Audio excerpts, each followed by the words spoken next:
সড়কে আবারও ঝরল প্রাণ।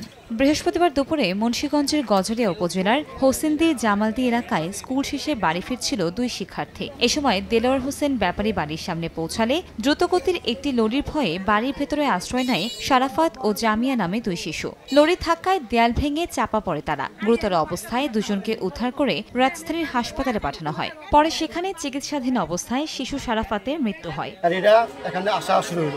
আমি গাড়িটা হাতটা হলাম, কিন্তু গাড়িটা ওই থামে নাই। পুরো ওয়ালটা একসাথে মাইরা দিয়ে দুটো বাচ্চা করে পড়ছে পুরো কষায়া। ড্রাইভারে বাড়ি দিয়ে কইতাছি যে তুই অ্যাক্সিডেন্ট করছস বাচ্চাটার আপাতত বাঁচা। না আমরা তো মহিলা ভারী না, ওয়ালটা নাই তাহে নামে না। চালক আর হেল্পার আটক আছে, আমাদের হেফাজতে নেওয়া হয়েছে। আর বাদীর অভিযোগের প্রেক্ষিতে আমরা আইনগত ব্যবস্থা নেব।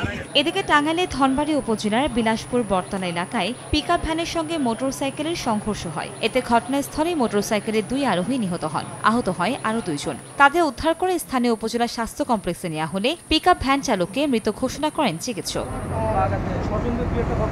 রংপুরের পীরগঞ্জ ছোট মির্জাপুর এলাকায় বেপরোয়া গতির গাড়ির ধাক্কায় পিকআপ ভ্যান নিয়ন্ত্রণ হারিয়ে উল্টে যায়। এতে ঘটনাস্থলে চালক ও হেলপার নিহত হয়। কনক আজাদ, সময় সংবাদ।